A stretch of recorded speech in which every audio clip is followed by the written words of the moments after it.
इतका सॉफ्ट आणि spongy cake, तोही मैद्याशिवाय. आजचा केक पाहून तुम्ही म्हणाल, हे खरंच घरी बनवले का? मँगो सीझनमध्ये असा केक नाही बनवला तर काय केलं? सुपर सॉफ्ट, मॉइस्ट आणि फुल बेकरी स्टाईल फील. चला तर मग पटकन सुरू करूया डिलिशियस मँगो केक. बघताय ना किती सुपर सॉफ्ट असा केक आहे. चला रेसिपीला सुरुवात करूया. आता इथे एका भांड्यात मी 1 कप बारीक रवा घेतलेला आहे. त्यामध्ये आपल्याला 3/4 कप दही आणि एका आंब्याची प्युरी घ्यायची आहे. ह्याला आपल्याला चांगले मिक्स करून घ्यायचे आहे.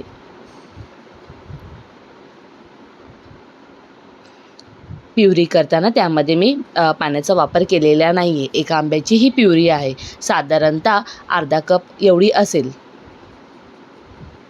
ह्याला आपल्याला चांगले मिक्स करून घ्यायचे आहे. त्यामध्ये लम्स राहता कामा नये.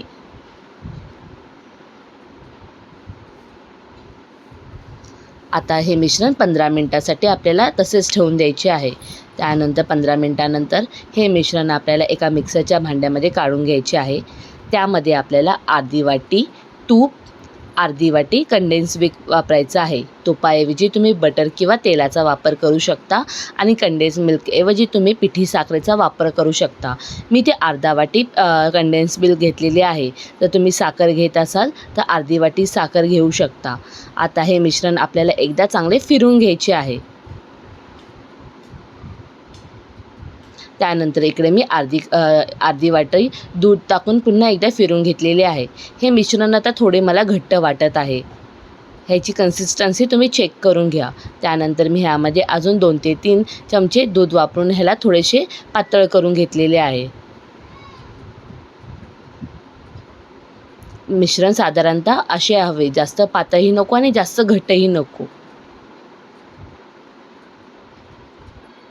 चला आपले मिश्रण छान रेडी आहे. आता ह्यामध्ये मी 1 चमचा बेकिंग पावडर, अर्धा चमचा बेकिंग सोड्याचा वापर केलेला आहे.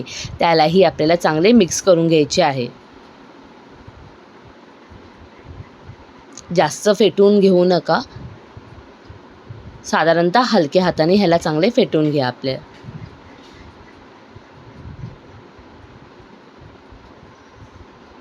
आता इकडे मी अजून 2 चमचे दुधाचा वापर केलेला आहे. मिश्रण थोडंसं घट्ट वाटत आहे म्हणून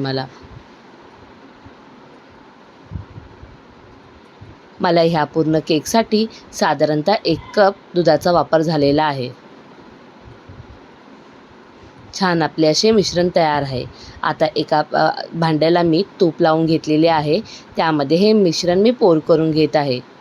मिश्रण आपल्याला ओतून घ्यायचे आहे आणि ह्याला टॅप करून घ्या. त्यामुळे आतमध्ये असलेले बबल्स निघून जातात. आता ह्यावर आपण थोडेसे काजू, बदाम, पिस्ताचे काप आणि त्यावर थोडी टुटी फ्रुटी टाकून ह्याला चांगले डेकोरेट करून घेऊया. आता हा केक मी ओव्हनमध्ये करत आहे. जर तुम्ही ओव्हनमध्ये करत असाल तर ओव्हन आधी प्रीहीट करून घ्या आणि 180 डिग्री सेल्सिअसवर तुम्ही प्रीहीट करून घ्या आणि नंतर आपल्याला 30 मिनटं आपल्याला बेक करून घ्यायचं आहे. आणि जर कढईमध्ये करत असाल तर आपल्याला 10 मिनटं कढई प्रीहीट करून घ्यायची आहे आणि त्यानंतर आपल्याला 30 मिनटं मंद आचेवर आपण कढईमध्ये बेक करून घ्या. सारखे उघडझाप करू नका.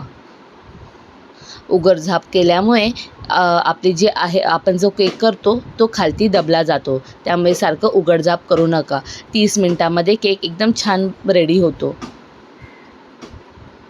आता इकडे माझा केक बनून तयार झालेला आहे.